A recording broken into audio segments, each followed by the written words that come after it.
اب جب وہ اخبار پڑھ رہا تھا تو یہ جو ہیرو صاحب بیٹھے ہوئے تھے یہ کہہ رہے تھے کہ یہ میری طرف متوجہ کیوں نہیں ہو رہا, اس کو کیوں نہیں پتا کہ ایک اتنا بڑا ہیرو بیٹھا ہوا ہے, یہ مجھ سے آٹوگراف کیوں نہیں مانگ رہا جیسے دوسرے لوگ آ کے مجھ سے مل رہے ہیں, یہ کیوں نہیں مل رہا. تو جناب ایسا ہوا, اس نے خود ہی اس شخص سے ملاقات کی اور اسے کہا کہ آپ کو میرا پتا ہے. وہ کہنے لگا جی مجھے نہیں پتا. پھر بات ہوئی کہ میں تو فلموں میں ہیرو آتا ہوں. اس نے کہا جی بہت اچھا لگا آپ کے بارے میں جان کے. اب جب فلائٹ ختم ہوئی اور جہاز سے نیچے اترے اور جاتے ہوئے اس سادہ شخص نے ہاتھ ملایا اور اس نے اپنا تعارف کروایا تو یہ ہیرو دنگ رہ گیا. پھر اس نے اسے کہا کہ میرے لیے بڑے اعزاز کی بات ہے آپ کے ساتھ بیٹھ کے سفر کرنا, کیونکہ وہ اتنا بڑا بزنس مین تھا کہ وہ بہت سی فلموں کو فنڈ کیا کرتا تھا. اب آپ یہ دیکھیے اس کی حالت کتنا سنجیدہ, کتنا عاجز, کتنا عام سا دکھنے والا, کتنا بڑا آدمی ہے. تو جناب یہاں سے یہی ہمیں درس ملتا ہے کہ جب اتنے بڑے لوگ عاجز ہیں تو پھر میں اور آپ کیوں نہیں. داؤد نبی بڑا زبردست فرماتے ہیں ایک زبور میں کہ وہ عاجز کو دکھ میں سے نکال کر اونچی جگہ پر بٹھاتا ہے اور ان کے گھرانے کو وہ گلے کی طرح بڑھا دیتا ہے جو عاجزی سے زندگی بسر کرتا ہے. پروگرام میں آگے بڑھیں گے, سلسلہ ہے حادثات سے بچاؤ, آئیے مل کر سنتے ہیں. پروگرام حادثات سے بچاؤ لے کر آپ کی خدمت میں حاضر ہیں, اور آج بھی ہمارے اسٹوڈیوز میں موجود ہیں جناب سیف القہار صاحب, اور آج ہم ان سے بات کریں گے روڈ سیفٹی پر, اور ہم خاص طور پر اس موضوع پر گفتگو کریں گے کہ جب ہم روڈ پر نکلتے ہیں تو روڈ پر نکلنے سے پہلے اپنی سواری, اپنی گاڑی کو چیک کرنے کی کیا اہمیت ہے. جی بہت شکریہ جی آپ کا. تو سب سے پہلے تو یہ ہے کہ یہ بہت ہی زیادہ اہم چیز ہے جس کو اگنور کرنا دراصل اپنے آپ کو دھوکہ دینے کے مترادف ہے. میں ایک چھوٹی سی بات آپ کو بتاتا ہوں کہ ہم اپنی زندگی میں بہت بار بہت سارے ایسے کام کرتے ہیں جس میں ہم کسی اور کو نہیں بلکہ اپنے آپ کو دھوکہ دے رہے ہوتے ہیں. مثلا ہماری گاڑی کی ٹائر ڈھیلا ہے اور ہم پھر بھی جا رہے ہیں, بریک نہیں صحیح ہم پھر بھی جا رہے ہیں, تو ہماری یہ کوشش ہے کہ کوئی نہیں, پہلے کون سا کچھ ہوا ہے تو آج بھی کچھ نہیں ہوگا. تو یہ اپنے آپ کو دھوکہ دینے کے مترادف ہے. اکثر ہم جانتے بوجھتے ہوئے بھی ہم ایسے کام کر جاتے ہیں کہ ہمیں لگتا ہے کہ دروازہ بند کیا کہ نہیں کیا گاڑی کا, ہم کہتے کیا ہی ہوگا یار, اب کون اٹھ کے جائے, یا گھر کا دروازہ نہیں بند کیا, ہم دوسرے سٹوری پہ سوئے ہوئے ہیں, تو ہم اپنے آپ کو دھوکہ دیتے ہیں. اسی طرح ہم جب گاڑی کو چلانے لگتے ہیں تو گاڑی خاص طور پر جب رات کھڑی رہی ہے, اب آپ صبح گئے ہیں تو سب سے پہلے آپ کا کام کیا ہے, جیسے وہ ہمارے پنجابی میں کہتے ہیں نا تیل پانی چیک کرنا, کہ سب سے پہلے اس کا موبائل چیک کیا جائے. ایون آپ کی بائک بھی ہے, بائک کا بھی موبائل چیک کرنا ضروری ہے کیونکہ انجن ہے نا اس کے اندر بھی, کار ہے اس کا بھی ضروری ہے, کوئی بھی گاڑی ہے اس کو چیک کرنا ضروری ہے. اگر گاڑی ہے تو اس کا اپنے ریڈیٹر کھول کے دیکھیں کہ اس میں پانی, کیونکہ پانی اگر کم ہوا یا ختم ہو گیا ہوا تو وہ تو انجن تباہ ہو جائے گا, انجن سیل ہو جائے گا اس کا. اسی طرح پھر اس کے بعد اس کی انجن کو دیکھنا, سٹارٹ جب کریں تھوڑی دیر انجن کو سٹارٹ رہنے دیں کیونکہ بعض اوقات کوئی مسئلہ ہو تو فوری پتہ لگ جاتا ہے. اچھا ایک چیز اس میں جو نا بڑی خاص میں آپ کو کہنا چاہوں گا کہ فیول کو بہت ضروری چیک کریں. ہم لوگ فیول کو چیک نہیں کرتے. آپ کو یاد ہوگا یہ حادثہ ایک ہوا تھا موٹر وے پہ کہ وہ ایک لیڈی جو ہے اس نے فیول نہیں چیک کیا اور وہ ایک لمبے سفر پہ نکل گئی. بعد میں ایک جنگل نما سڑک کے اوپر جہاں پہ کوئی بھی نہیں تھا وہاں پہ اس کی گاڑی بند ہو گئی اور بڑا تکلیف دہ حادثہ ہوا. تو اس طرح کے حادثات سے بچنے کے لیے ہمیں اپنا فیول کو چیک کرنا بہت ضروری ہے, اور ہمیں مینجمنٹ ہونی چاہیے. ہمیں پتہ ہونا چاہیے کہ ہم جتنی دور جس سفر کے لیے جا رہے ہیں کیا ہمیں اس راستے میں پیٹرول پمپ ملے گا. اگر فرض کریں کہ پیٹرول پمپ ہی بند ہوا کسی وجہ سے تو ہمارے پاس سیکنڈ ریزرو کیا ہے, کیا ہمارے پاس اتنا فیول ہے کہ ہم وہاں پہنچ پائیں. اس طرح کچھ مینجمنٹ جو نا یہ بہت ضروری ہوتی ہے. اس کے علاوہ ایک اور بہت بڑی حادثات جو اکثر ہم نے دیکھے ہیں کہ لوگ اپنی گاڑی کو بیک کرنے لگتے ہیں. بعض اوقات گاڑی کے پیچھے کوئی بچہ یا کوئی جانور چھپ کے بیٹھا ہوتا ہے. جانور تو اکثر بلی وغیرہ یا ڈوگی جو ہے وہ دھوپ ہو نا تو ہم نے گاڑی کھڑی کی ہو تو اس کے نیچے جا کے بیٹھ جاتے ہیں. ہم غور ہی نہیں کرتے, ہم فوراً گاڑی سٹارٹ کر کے اتنی تیز بھگاتے ہیں کہ اس کو نکلنے کا موقع ہی نہیں ملتا. اور خاص طور پر چھوٹے بچہ اگر کوئی بیٹھا ہے تو وہ تو سٹارٹ ہونے پہ بھی نہیں نکلے گا کیونکہ اس کو پتہ ہی نہیں ہے, ابھی اس کا ذہن میں اتنی خوف ہے ہی نہیں, اسے پتہ ہی نہیں ان چیزوں کے بارے میں کیا کرنا ہے. اور گاڑی کا اپنا شور اتنا زیادہ ہوتا ہے کہ ہمیں اس کے شور میں پتہ ہی نہیں چلتا. اکثر لوگ ریورس کرتے ہوئے بہت زیادہ حادثات کر بیٹھتے ہیں, انہیں پتہ ہی نہیں لگتا کہ پیچھے کیا ہو رہا ہے, کوئی پیچھے بڑی گاڑی ہے یا چھوٹی بھی گاڑی ہے. تو اکثر یہ جو ہے نا وجہ بہت زیادہ بن جاتی ہے. تو اسی طرح جو ہے نا ہمیں بہت احتیاط کرنی ضروری ہوتی ہے اس طرح کے کاموں کے لیے. اچھا بعض اوقات یہ بھی دیکھا گیا ہے کہ روڈ پر اکثر لوگوں کا رویہ جو ہے وہ بڑا غیر سنجیدہ ہوتا ہے. تو روڈ پر سنجیدہ رویہ رکھنے کی اہمیت پر ذرا جی بہت اہم ٹاپک ہے جو آپ نے ابھی کیا ہے، کیونکہ حادثات جن کے ساتھ ہوا ہوتا ہے اکثر ان کا انٹرویو اس لیے کرتے ہیں کہ وہ لوگوں کے لیے مشعل راہ بن جاتے ہیں. ہمیں پتہ لگ جاتا ہے کہ یہ وجہ تھی، یہ پرابلم تھی، جن کے اوپر یہ غلطیاں تھیں ہماری. کیونکہ میں سمجھتا ہوں کہ حادثہ جو ہے ہماری اپنی ہی غلطیوں کی وجہ سے رونما ہوتا ہے. اب ایک سڑک پہ حادثہ یا میری وجہ سے ہوگا، یا میرے سامنے سے آنے والے کی وجہ سے ہوگا، یا پیچھے سے آنے والے کی وجہ سے ہوگا، یا سڑک بنانے والے کی وجہ سے ہوگا، یا کوئی حالات ہمارے ہی پیدا کردہ نا انسانوں کے. تو جو سنجیدہ رویہ ہے یہ بہت ہی ضروری ہے. ہم اپنی عام لائف میں بھی اور خاص طور پر ڈرائیونگ کے دوران مذاق کرنا اکثر لوگوں کی عادت ہوتی ہے. مذاق کرنا، یہ دیکھنا میں ابھی اس کو تھوڑی سی سائڈ کراؤں گا، میں اس کو ڈراؤں گا، میں اس سے آگے نکل جاؤں گا، میں اسے ریس لگاؤں گا، میں یہ کروں گا. یہ غیر سنجیدہ رویہ ہے جو حادثات کا بہت زیادہ سبب بنتا ہے. اکثر لوگ ہوتے ہیں کوئی مجھ سے کوئی تیزی سے آگے نکل گیا تو مجھ پہ فرض ہو جاتا ہے کہ اب میں اس کا مقابلہ کروں گا اور میں جا کے اس سے لڑوں گا. یہ وجہ ہوتی ہے. دوسری ایک اور چیز ہوتی ہے، ہم سانگس وغیرہ لگا لیتے ہیں، گانے لگا لیتے ہیں. گانے سننا ٹھیک ہے، ہماری اپنی انٹرٹینمنٹ ہے، لیکن اس کا مطلب ہے کہ اتنی آواز اس کی رکھیں کہ ہمیں باہر سے پیچھے سے ہارن کی آواز آ سکے. اکثر بڑی بسیں کو پیچھے آ رہی ہوتی ہیں، موٹر وے پہ اکثر لوگوں کے ساتھ ہوتا ہے، تیز میوزک چلایا ہوتا ہے تو پیچھے سے جو بڑی گاڑی بھی آتی ہے تو ان کو پتہ نہیں چلتا، لہٰذا وہ پیچھے سے ہارن بجا رہی ہے، لیکن اسے پتہ ہی نہیں ان کا میوزک کتنا تیز ہے، انہیں پتہ ہی نہیں. گاڑی بعض کا تو اس کا ٹائر کسی چیز کے ساتھ ٹکرا جاتا ہے، کوئی پتہ ہی نہیں چلتا. آواز آئے گی تو پتہ چلے گا نا. بعض کا کوئی ہم بیک کر رہے ہیں گاڑی کو تو پیچھے سے کوئی ہاتھ مار رہا ہوتا ہے کہ بھائی روکو اس کو روکو، ہمیں پتہ ہی نہیں چلتا. تو یہ بھی بہت ساری وجہ ہو سکتی ہے. اور اس کی وجہ سے اور لاسٹ میں یہ ہے کہ موبائل سننے کا جو کام ہے نا یہ بہت ڈینجرس ہے.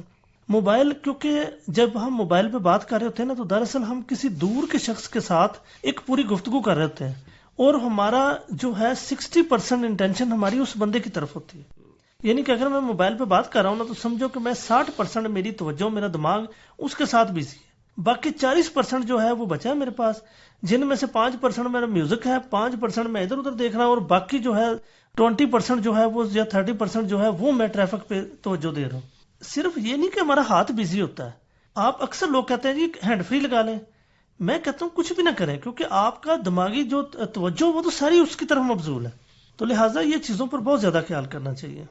جی بالکل، بہت خوبصورت باتیں آپ نے کہیں کہ ہمیں روڈ پر نکلتے وقت نہایت سنجیدہ رویہ اختیار کرنے کی ضرورت ہے. اگر ایسا نہیں کرتے تو ہماری زندگی کو خطرہ ہو سکتا ہے. تو بہت بہت شکریہ آپ کا.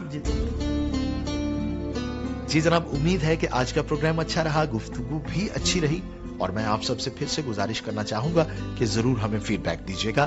اس سے پہلے کہ میں آپ سب کے لیے دعا کروں، میں گزارش یہ کروں گا چونکہ آج 19 فروری میری سالگرہ کا دن ہے، اور میں یہ کہنا چاہوں گا کہ آپ بھی مجھے اپنی دعاؤں میں یاد رکھیے گا. آئیے دعا کریں. خدا قادر مطلق، میں درخواست کرتا ہوں کہ سبھی لسنرز کو بڑی برکت عطا فرمانا، ہم سب کے ساتھ ہونا. اگر کسی کے گھر میں کوئی پرابلم ہے تو وہ پرابلم دور ہو جائے، کوئی اور مسئلہ ہے تو وہ بھی جاتا رہے، اگر کوئی بیمار ہے تو اس کی بیماری جاتی رہے، اور تیرا نام عزت اور جلال پائے.